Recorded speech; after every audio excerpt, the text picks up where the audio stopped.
Welcome in this video of the House of Asian Cinema. If there is one genre deeply associated with American cinema, that is the Western. Famous directors such as John Ford, Howard Hawks or Clint Eastwood have created a mythology on the conquest of the West, which has left a strong mark on the imagination of US audience and in the world. Thanks to its popularity, other film industries try to take advantage of it and make their own versions. The most prolific were the Italians. Sergio Leone and other local filmmakers proposed their own version of these historical and mythological events. Asia's place in this enterprise has often been understated. Through the westerns in which Asian characters appear, we will see how their image has evolved.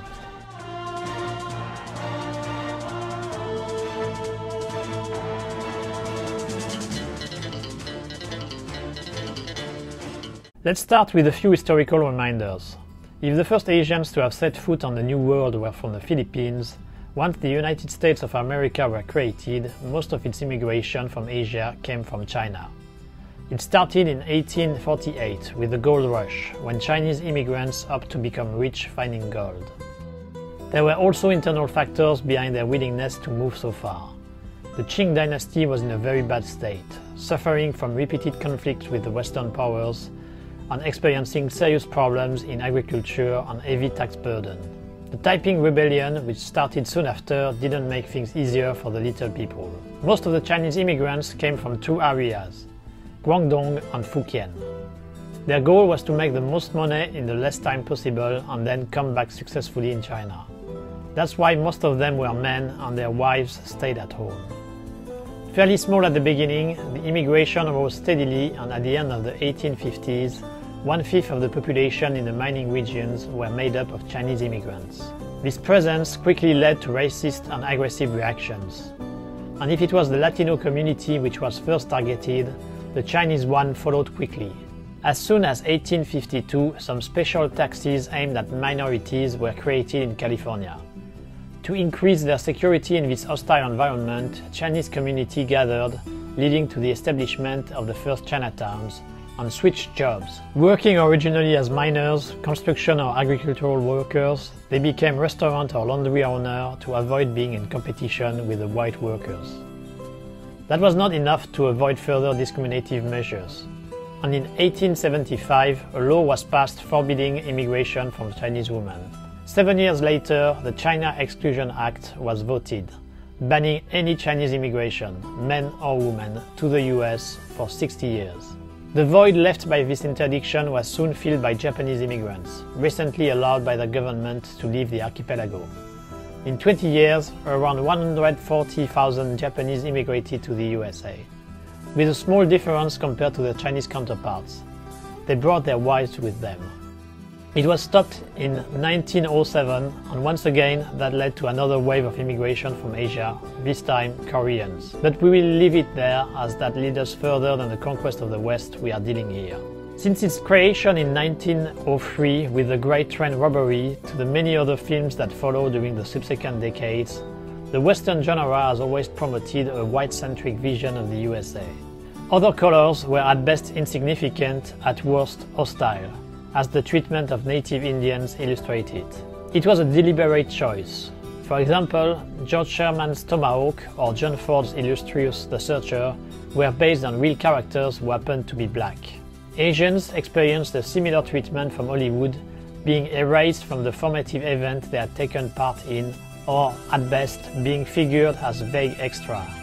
Thus, The Iron Horse, about the construction of railroads that John Ford made in 1924, only have a couple of shots with Asian extra for a total length of 2 minutes 30 seconds out of a 2-hour 30-minute long film.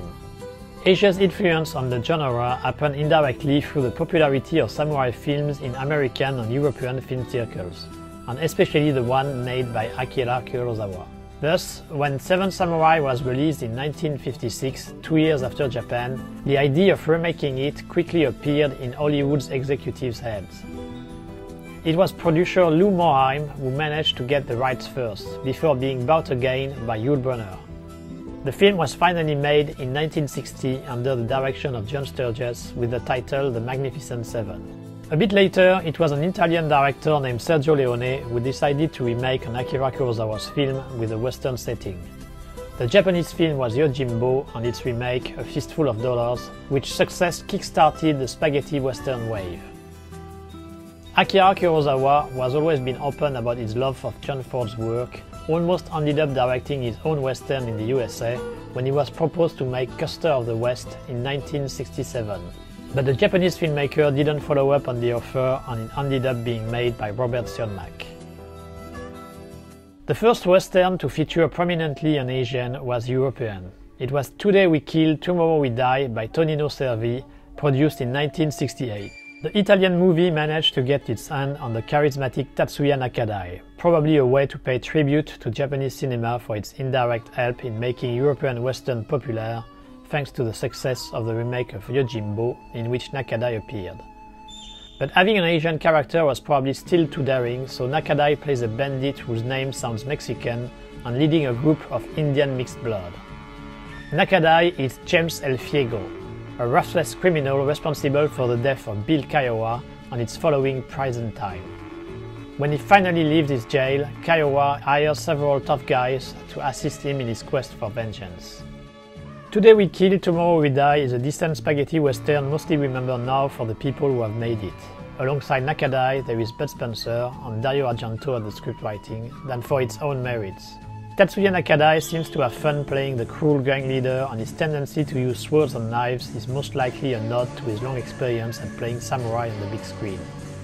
But it's not enough to make the film anything better than a conventional western, and Nakadai's character not being Asian, there isn't much to say about the image of Eastern minorities in the American Far West. The year after, another Japanese actor traveled to Rome. That was Tetsuro Tamba, probably because of his involvement on You Only Live Twice from Lewis Gilbert.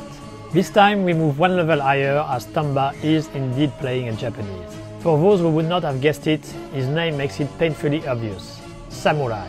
Dario Argento being once again involved in the scriptwriting, we can wonder if having an Asian character in a western was his idea. The film is titled Five-Man Army and directed by Don Taylor. Some Mexican revolutionaries hire the Dutchman, an American mercenary, to steal $500,000 in gold from a governmental train. He gathers a team of 4 experts, including samurai, to help him fulfill the mission. The film being set during the Mexican Revolution, which happened in the early 20th century, having a Japanese character in the American West is credible. What is less is its samurai status, as the Meiji Restoration had terminated it in 1876. Samurai actually seems more like a ninja than a samurai, as its specialty is knife throwing and running. Let's be lenient and consider samurai comes from a family belonging to the order before its disappearance. He won't contradict us anyway. He doesn't utter any word during the whole film, maybe because Tetsuro Tamba was known not to like to memorize his line. In any case, his presence in this enjoyable western is once again more like a tribute to the genre that inspired spaghetti western, rather than a serious attempt to rehabilitate the place of the minorities in the construction of the American Far West. After having used a Japanese actor to play a bandit more or less Mexican, after having used a Japanese actor to play a mute samurai borderline ninja, the third attempt got at last close to reality with a Japanese actor to play a samurai set in a real historical context. And not any Japanese actor, but one who was instrumental in popularizing films from the land of the rising sun, the legendary Toshiro Mifune. He shares the screen of Red Son with Alain Delon and Charles Bronson for this western made in 1971 by British filmmaker Terence Young. Mifune plays the bodyguard of the Japanese ambassador on his way to take his office in Washington. On their way, their train is ambushed by the dreaded Gauche, who steal the katana to be offered to the President of the US. He goes on a quest to find it back alongside Link, a former partner in crime of Gauche, having been betrayed. Red Son is a pleasant western with a light tone. The dynamic between Charles Bronson and Toshiro Mifune is enjoyable, announcing the buddy movie formula Hollywood would use ad nauseum during the 80s and 90s.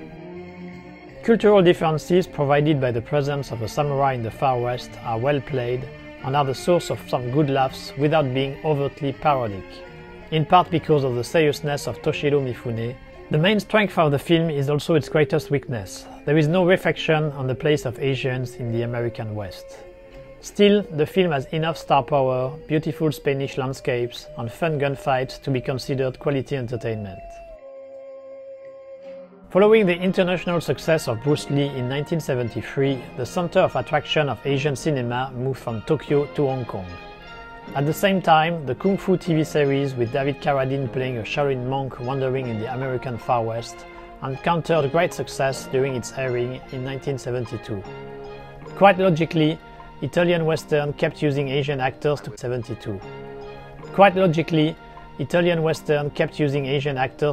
them in the Far West, but with a clear Hong Kong-style Kung Fu orientation.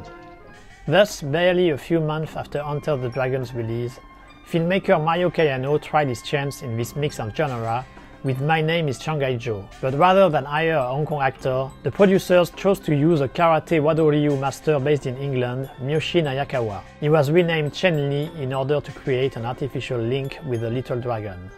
In 1882, Shanghai Joe, a Chinese immigrant, arrived in Texas to find a job, but he faces the discrimination from the white cowboys. For a film produced to make quick bucks, My Name is Shanghai Joe is a decent offering. Racial discrimination is at the heart of the story and true to the historical context. The fights are average, but still worth given its age and specific production context. The script managed to link racial minority discrimination and the workers' expectation. What are lacking are a more prestigious cast and a less New Age evocation of the Chinese past of Shanghai Joe to reach a higher level. But still, the film is an enjoyable B-movie which managed convincingly to mix Kung Fu and spaghetti western. The film was successful enough for a sequel to be produced. And so 2 years later, Return of Shanghai Joe landed on the Italian silver screen. Shanghai Joe keeps wandering in the American Far West.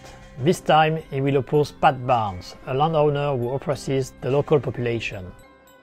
Directed by Vito Albertini, the man behind the abysmal Star Crash 2, Return of Shanghai Joe is mediocre to the extreme. Miyoshi Nayakawa didn't come back and is replaced by Chin Lee, probably a pseudonym, an actor even less convincing than his predecessor, be it from the martial arts skills or the charisma.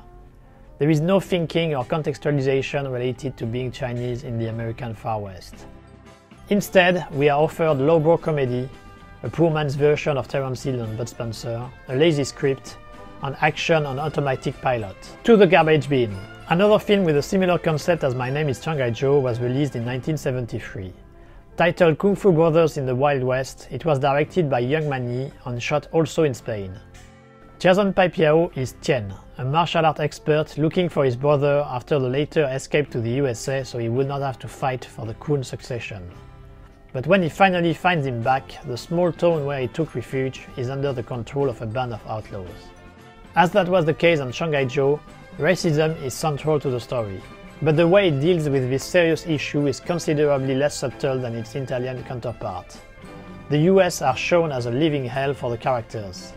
Even more than the story, it's the whole execution which is lacking. Between overacting Western actors, unbearable music, cartoon-like sound effects,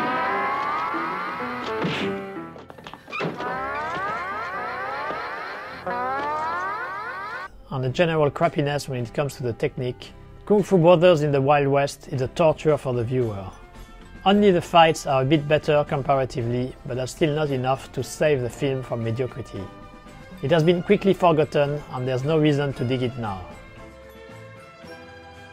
The following year, in 1974, Shaw Brothers and the Italian tycoon Carlo Ponti tried their chance by combining Lolit, thanks to the success he enjoyed in the US for King Boxer, also known as Five Fingers of Death, and the iconic Liv and Cliff for the co-production The Stranger and the Gunfighter. The director chosen was also slightly better than the previous ones tasked with such mix of genre, being here the reliable Antonio Margheriti. Oh Kyung, a martial art master, must go to the USA to find back the money his uncle has conned from a Qing official. Once there, he teams up with Dakota, an outlaw involved in the death of his uncle. They start a quest looking for the prostitutes on which the uncle has tattooed the information necessary to find the treasure. With a budget and casting much higher than Shanghai Joe, The Stranger and the Gunfighter is closer to Red Sun with its buddy movie formula. Unfortunately, the chemistry between Lolit and Liv and Cliff is seriously lacking. The tone of the film is also badly handled. While the beginning hint at a serious adventure, it quickly gets parodic. We clearly see European Western is in decline. Shrouded in vulgarity, most of the comedy relate to the tattooed butts of the prostitute and its decadent ideas, such as its fanatic priest moving around in a mobile church. Even Lolit's Kung Fu, granted not the best martial artist there was, it's barely used. There isn't much to save from the stranger and the gunfighter. When discussing about Asian people in Western films, we have to talk about the case of George Wang. Wang, a Taiwanese actor and father of martial artist and future star of circuit rivals Don Wong Tao, relocated to Italy at the end of the 1950s, and logically became the Asian face of many European productions. It led him to appear in many spaghetti westerns to play similar parts as the other Asian actors mentioned previously. Thus, he was a Mexican bandit in Taste for Killing, a cruel outlaw in Deadly Trackers, or an exploitative landowner of a small town in Cult in the Hand of the Devil. Mostly parts in which his ethnicity was erased or ignored. There were a few exceptions though, some films in which his ethnicity was assumed. That was the case for Have a Good Funeral My Friend, Satana Will Pay, in which he played a casino boss. If his character was full of clichés, is always in a rickshaw and speak by quoting Confucius, its simple presence was enough to enrich the diversity of this American Far West made in Europe and help lend credibility in the universe described. The end of Western during the 1970s after the exploitation of the 1960s put a temporary end to this mix of genre for several decades. But the combined success of Dance with the Wolves and Unforgiven at the beginning of the 1990s put back Western on the cinematographic map. These films were also emblematic of an attempt to break away from the whitewashing which had been until then so predominant in American Westerns. Some filmmakers tried to apply this approach to Asian immigrants such as Nancy Kelly and her 1,000 Pieces of Gold, co-produced with John Cham's help and based on Polly Bemis's life, a famous Chinese migrant. The young Lalu is sold by her father and finds herself in the USA. She becomes the property of a saloon owner of a small mining city who intends to prostitute her. But she doesn't let it happen, and with the help of Charlie, one of the most influential personalities of the small place, she manages to avoid this undesirable outcome and try to make the most of her new life. Nancy Kelly's film is one of the most realistic in its depiction of the American Far West during the Gold Rush. The different races deal and work with each other on a daily basis. Some personal relationships appear despite the physical and cultural differences. But discrimination and racism are still everyday occurrences. In this context, Lalu's journey is chaotic but also inspiring. Despite all the obstacles she faces, from Chinese traditions to the local macho culture, she manages to take back her life into her own hands. A nice story which unfortunately did not find its audience when it was released. This new wave inspired other filmmakers to try mixing East and West. But contrary to what happened before, this time most of these attempts were made by filmmakers from Asia. Thus, Kiichi Okamoto, who had already shown some interest for the genre, made the aptly titled East Meets West in 1995. The film has a similar concept to Red Son. In 1860, the Japanese embassy is heading to Washington, but during their stop at San Francisco, their treasury is stolen. Kamijo, a samurai and translator for the delegation, alongside Sam, a young American orphan, Tamejiro, a ninja, and Nontai, an Indian girl, go into a journey to find it back. Despite a good start, with a good exposition of the political turmoil Japan was experiencing and a credible recreation of the old San Francisco, Kiichi Okamoto's film quickly loses steam once its main story starts. Too many useless side stories, too many characters, and uninspired jokes. The cultural shocks are mostly superficial and the Far West described get quickly cartoonish, especially when it comes to Indians. Clumsy action scenes and a washed-out photography typical of Japanese cinema of the period are not helping to raise the level.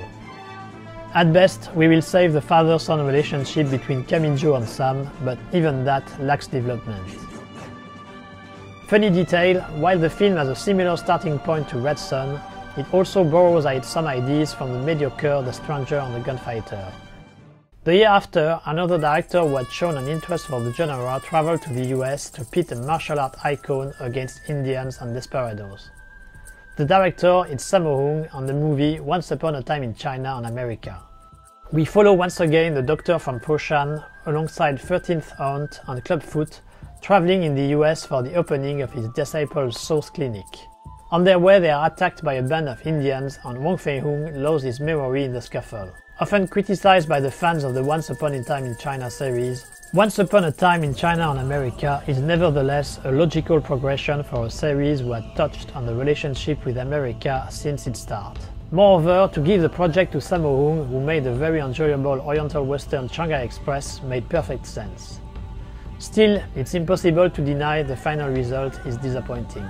Let's forget that the Doctor would most likely not have been allowed in the US given the immigration rules of the time, and let's concentrate on the two major problems. Firstly, for a film about Wang Fei-hung, he is notably absent.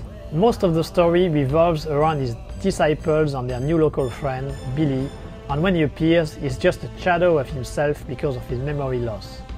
The second problem is the extreme superficiality of the American West described. Discrimination against the Asian minority is shown, but in a very clumsy way, and the other characters populating this Far West are mostly cartoonish. Nothing is convincing here, not even the fights. 3 years later, in 2000, Sammo's Beijing opera classmate did his own version of the East Meets West Western with Shanghai Noon, directed by Tom Day. Set in 1981, Jackie plays Chun Wang, an Imperial Guard part of a squad tasked with finding Princess Pei Pei, kidnapped by an American. He finds himself having to team up with the outlaw Roy O'Bannon to succeed in this assignment. Symbolic of the specific status of each star around the time of their productions, where Once Upon a Time in China and America failed in every department, Shanghai Noon succeeds everywhere. It was not a given. Jackie was just out of the commercial success of the pathetic Rush Hour, and we could fear to have a similar dynamic on this film. Fortunately, the star here is indeed Jackie Chan, and his duo with Owen Wilson is much more natural and funny than in Brett Ratner's film. The cultural differences between the two men are well exploited, and the many cinematographic Western references are quite funny. The treatment of Chinese immigrants is also dealt with, even if the general racism of the time is fairly subdued. Only the action is a bit subpar compared to what we could expect, but it doesn't prevent Shanghai Noon from being a very high-quality entertainment. Symbolic of the evolution of Asian cinema in the 2000s, the following attempt was South Korean, in a co-production with Hollywood.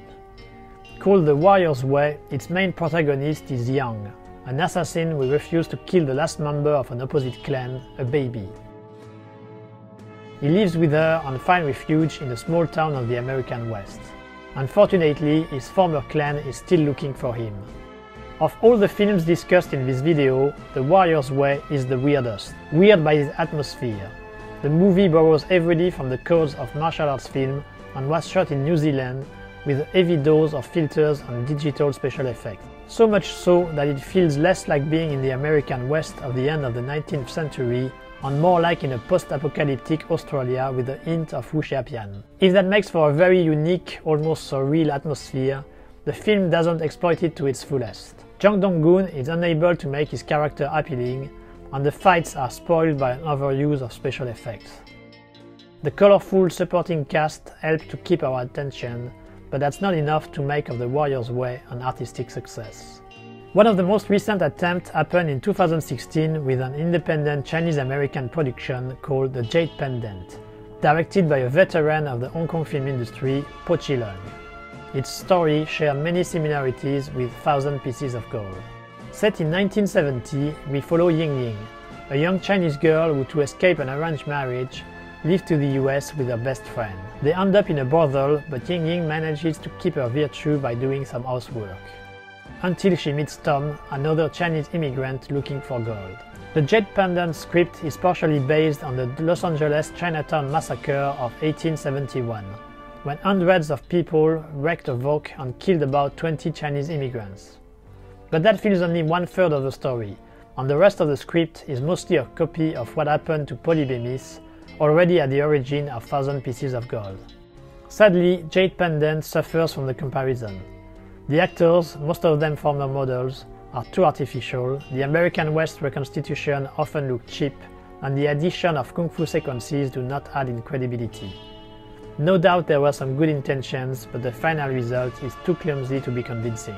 Still in 2016, things went full circle when Christian Fuqua started working on a remake of The Magnificent Seven. With the same concept as John Sturges' film, this remake confronts 7 elite gunslingers against a cruel mining boss. A well-made but quickly forgotten western, especially if compared to its references, its main innovation is the racial diversity of the heroes. Black, Latino, Indian American, and Asian, here the Korean actor Lee Byung-hun, are all present. The American mosaic in all its diversity. In doing so, the film continues the enterprise of correction of the whitewashing of the American West initiated by the filmmakers of the 90s. Something we can also find in Quentin Tarantino's Django Unchained or Gore Verbinski's Lone Ranger. If Fuqua's approach is commendable, his treatment of the Asian character is not much advanced than what the European filmmakers of the 60s were doing. The use of knives is most likely a reference to James Coburn's character, but in practice, Lee Byung-hun's character is closer to the samurai of five-man army. There is still some margin of progress when it comes to Asian representation in the Far West. Worth noting, the Taiwanese-American director Ang Lee also directed a western, Ride with the Devil. And if the film explores some aspects often glossed over when it comes to the American West, it doesn't deal with the place of Asian immigrants. What conclusion can we draw from this attempt to reintegrate Asians from the historical Far West to the cinematic Far West? First, it's worth noting the Asian presence in Western depends which industry dominates in Asia at the time. Thus, when Japan was the most influential cinema of the area, it inspired American and European filmmakers and made possible the appearance of actors like Toshiro Mifune and Tatsuya Nakadai. When Hong Kong became the dominant one, starting from the 1970s, Western adapted to this new situation and low-lit and Jason Papiao arrived in the American West. Today, South Korea being the dominating cultural industry, it is Jang Dong-un and Lee Byung-hun who got to explore this cinematic universe. Second, American producers and filmmakers were for a long time reluctant to the idea of including major Asian characters in their films. It is the European who did it, most likely because they didn't have any attachment to the pro-white version of the conquest of the West promoted in the United States. And it was only after a long process, when American cinema put itself in question regarding the Indian representation, that things started to change for the Asian immigrants. If progress has been made, American cinema still seems to have some reluctance left in giving this minority the place they got in the historical reality. If the boldness of the European filmmakers is commendable, their progressive qualities remain limited. What transpires is less the will to tell stories in a racially charged environment, and more the intention to have two cinematic genres face each other. When Toshiro Mifune or Tetsuro Tamba appears, they are not characters but the human personification of the Chambara. It is a genre crossover of the same nature as Zatoichi against the One-Armed Swordsman or King Kong vs Godzilla. The kind of fantasy which sounds good to the ear but rarely delivers quality films. And if some of them have been entertaining, none have dealt seriously with the place of Asian immigrants in the conquest of the West. Asian directors have often fallen in the same trap when they try to confront East and West. They seem less interested in telling what it was to be an Asian immigrant in the American Far West of the time and prefer to play with the symbols of the Western, like a child would do when mixing his pirate and Far West Playmobil. There is necessarily an encounter with Indians, a duel in an empty street, a fist fight in a saloon. At best, it can deliver a fairly entertaining spectacle, at worst, it creates a weird feeling of off-topicness. In conclusion, the best films to deal with the subject are, in first position, 1,000 Pieces of Gold for its realistic description of the gold rush environment and its feministic message.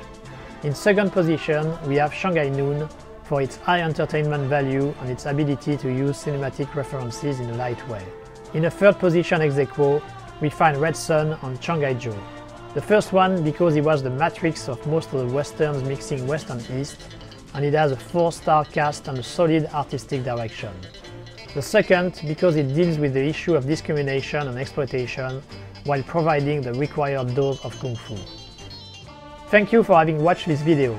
I hope it has helped you develop another perspective on the world of Westerns. Don't hesitate to post your questions and observations in the comment section below. I will do another video to answer them. The next video will deal with Asian films inspired by the Western genre.